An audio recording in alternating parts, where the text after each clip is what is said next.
On a chilly February afternoon in Walla Walla, Washington, 17-year-old Mackenzie Cowell stepped out the back door of her beauty school for what was supposed to be a brief break. She didn't inform anyone of her whereabouts. She simply vanished. Hours later, her car was discovered in a remote canyon, far from town. It was locked, her purse was still inside, and a single set of footprints led away into the snow. No one knew where she had gone or what had happened, but something was clearly amiss. What began as a missing person case quickly escalated into something far more disturbing. In the quiet town of Walla Walla, Mackenzie Cowell was known as a vibrant and hard-working young woman with a bright future ahead. She balanced her time between her divorced parents' homes while preparing to graduate from high school. Alongside her academic commitments, Mackenzie was pursuing her dream of becoming a hairstylist at the Walla Walla Academy of Hair Design. Her life was full, marked by early mornings, long days, and evenings spent dancing with her school's performance group, the Applettes, or modeling at local events. Despite facing challenges, including years of teasing due to a noticeable underbite, a feature she hoped to correct with surgery, Mackenzie approached life with resilience. Her growing confidence was admired by friends and family alike. Her father often spoke of her relentless drive and determination. Each day began before dawn and didn't end until well into the evening. At the time, Mackenzie was in a relationship with Joaquin Velocano, and the pair were nearly inseparable. Life seemed to be falling perfectly into place until the events of February 9, 2010, shattered everything. That evening, Mackenzie had plans for dinner with her father, Reed Cowell. It was supposed to be a rare moment of pause in her busy schedule. When she failed to call after school as she usually did, Reed's concern quickly turned to dread. By 8 p.m., just as her family was preparing to report her missing, the police called. Mackenzie's car, a 2000 Pontiac Grand Prix, had been found abandoned on a remote stretch of Pitcher Canyon Road, a location miles away from the academy, and one few had any reason to visit. The scene was ominous, isolated, dark, and covered in snow. The car was locked, but inside were her purse and some clothing. Missing, however, were her phone, debit card, and keys. Only a single set of footprints trailed away from the vehicle, suggesting she had been alone when it was left there. The search for Mackenzie began immediately. Bloodhounds, helicopters, and volunteers combed the steep and rugged terrain near where her car had been found, but to no avail. The case was labeled an endangered missing person case, but it wasn't enough to trigger an Amber Alert. The community and eventually the nation took notice. Mackenzie's face appeared across news stations, and the FBI assigned agents to support local detectives. Everyone wanted answers, but nothing made sense. Mackenzie had no history of running away. She was popular, responsible, and deeply connected to her family and community. Surveillance footage from the Beauty Academy provided a narrow window into her final known movements. At around 3 p.m., Mackenzie was seen walking out the back door after telling classmates she was taking a short break. About 40 minutes later, her boyfriend received a casual message. "Hey, what's up?" After that, her phone went silent. That text would be the last digital trace she left behind. Although her debit card had a small balance, it remained untouched in the following days. Witnesses began to come forward. Several residents near Pitcher Canyon reported seeing a tall, slim man with dark hair and a long coat walking alone near the area where Mackenzie's car was later found. This sighting, which occurred between 4:30 and 5:30 p.m., matched the estimated time her car may have been abandoned. Police turned their attention to Mackenzie's phone records, sifting through thousands of messages, calls, and social media activity from Facebook and MySpace.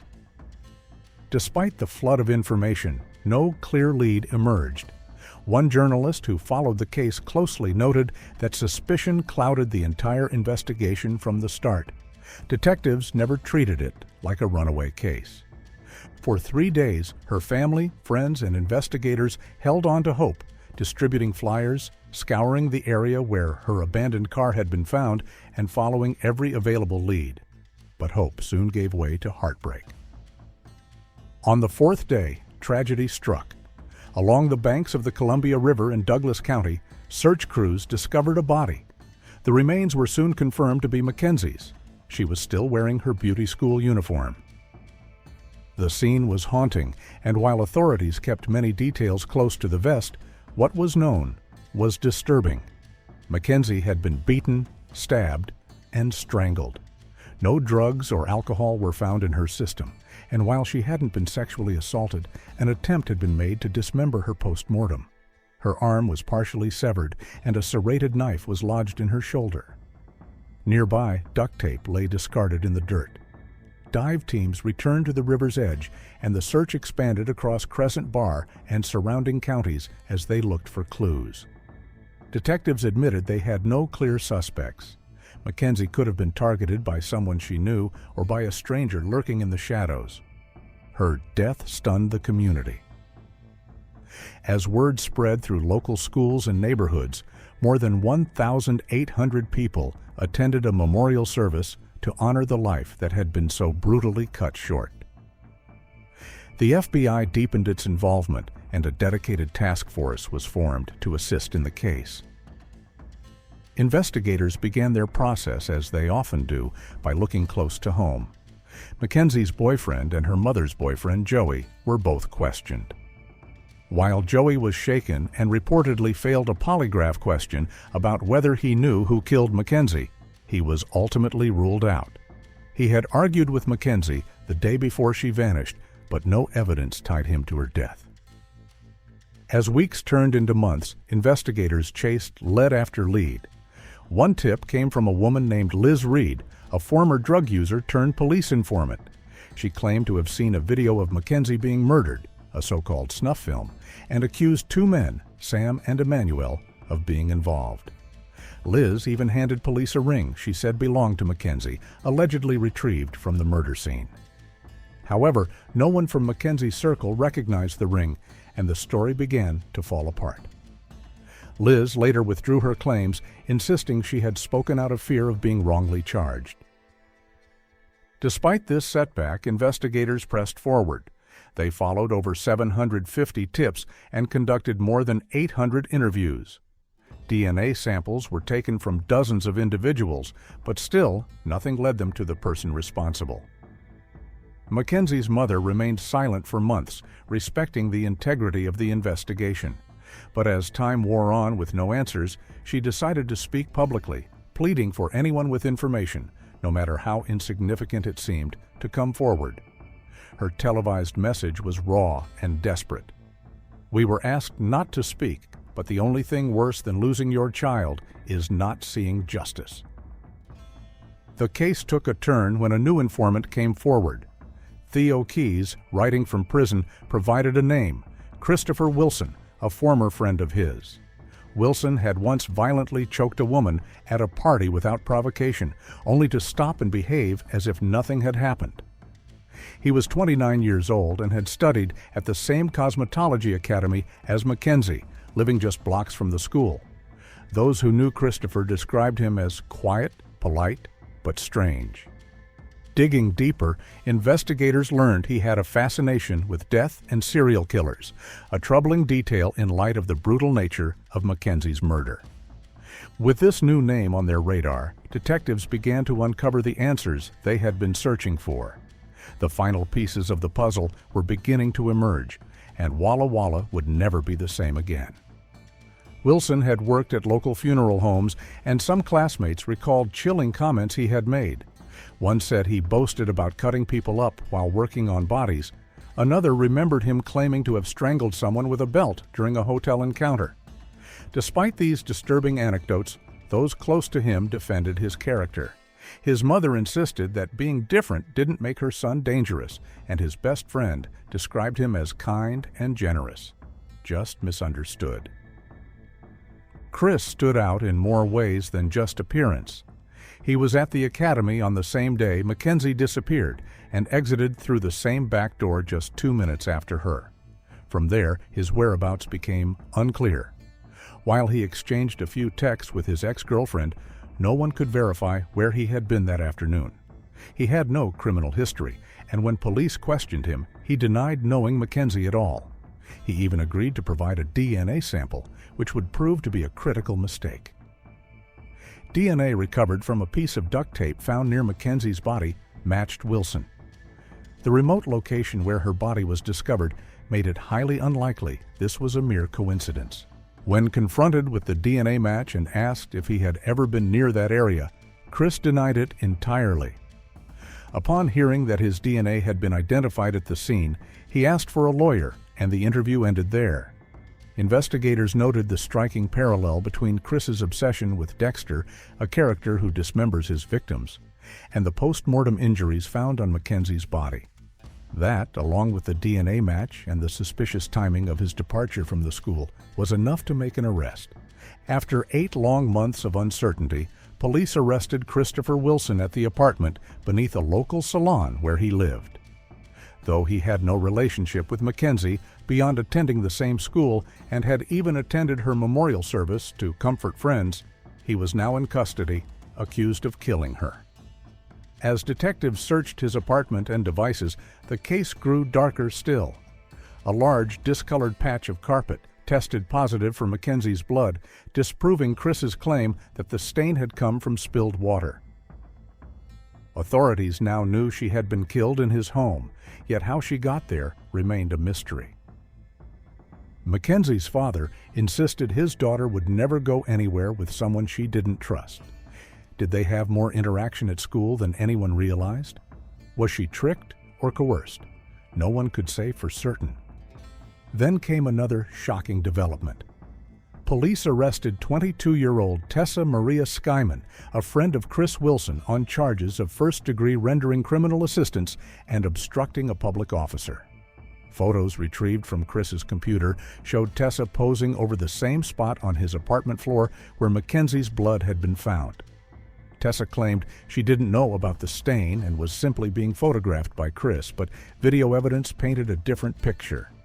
In one clip, Chris could be heard asking Tessa whether the apartment looked clean. Her response, "Yeah, it's clean considering," was unsettling.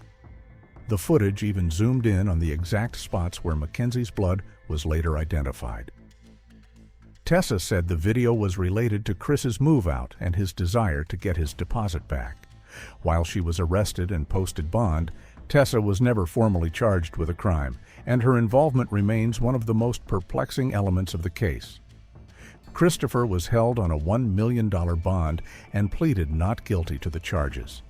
His appearance in the courtroom drew an emotional crowd. His mother wept as he entered, and several of his supporters remained adamant about his innocence. Among them were young women who had known Wilson personally and couldn't believe he was capable of such brutality. But to Mackenzie's friends and family, the doubt surrounding Wilson's guilt felt like a cruel denial of the tragedy they had endured. Robin Jones, a close friend of Mackenzie, reminded the public of who the real victim was. Mackenzie had not asked to be abducted, murdered, and discarded by the Columbia River. She was a vibrant teenager full of life and potential. Investigators continued working, submitting more evidence to the lab and questioning people from Wilson's circle. Yet one thing still eluded them: a motive. Some close to the case speculated that Mackenzie had simply been easy prey for someone disturbed. As the legal battle escalated, Wilson's defense team, led by well-known attorney John Henry Brown, whose former clients included the infamous Ted Bundy, worked aggressively to exclude key elements from the trial. A judge eventually ruled that prosecutors could not introduce Wilson's work at local funeral homes or mention his Hannibal Lecter tattoo. The defense also floated conspiracy theories suggesting law enforcement had planted Mackenzie's blood in Wilson's apartment. They resurrected the abandoned theory involving Sam and Emmanuel, the two men previously accused by informant Liz Reed. Chris's mother supported these claims, convinced her son had been framed. The defense highlighted that no DNA evidence tied Wilson to Mackenzie's car or to the knife found in her body. They also questioned the validity of the ring Liz had claimed belonged to Mackenzie, citing poor quality photos and a lack of recognition from Mackenzie's loved ones. Despite these efforts, prosecutors felt increasingly confident. Wilson's charges were upgraded to first-degree murder based on the belief that Mackenzie's death was premeditated. If convicted, he faced up to 26 years in prison. In April 2011, a plea deal was offered, 6 years for a manslaughter charge. However, Wilson initially declined, maintaining his innocence. Many were shocked given the weight of evidence and potential sentence. The offer had seemed unusually generous. As the trial neared, Wilson changed course and asked to accept the plea, citing results from jury surveys suggesting he would not receive a fair trial. But the 6-year deal was no longer on the table. Mackenzie's family also requested that Wilson write a formal statement acknowledging what he had done. In court, Wilson read, "This is my statement. I also did recklessly cause the death of Mackenzie Cowell by strangulation and by stabbing her with a knife." When asked if this was true, he responded, "Yes." However, afterward, he claimed the statement was false and that he had agreed to it only to secure the deal. He still insisted he had been set up. Ultimately, Wilson pleaded guilty to first-degree manslaughter, first-degree robbery for stealing Mackenzie's phone, and assault in an unrelated case. In May 2012, he was sentenced to over 14 years in prison, receiving credit for time already served. In a deeply emotional moment after the hearing, Mackenzie's family and Wilson's family embraced one another, exchanging apologies. In a case filled with heartbreak, the gesture was a rare moment of compassion. Wilson later attempted to withdraw his guilty plea through the Washington Court of Appeals, but his appeal failed. Years passed, and in late 2023, after serving 11.5 years, Christopher Scott Wilson was released from prison at the age of 43. Mackenzie Cowell never lived past 17, yet in those short years, she left a legacy of determination, kindness, and tireless ambition. Her bedroom remains almost untouched, a quiet shrine to the life she was building. Her father, Reed Cowell, keeps a wind chime outside their home. When it stirs in the breeze, he says it's like hearing his daughter speak again. "You are my special gift from God," he says. "You will never leave my heart."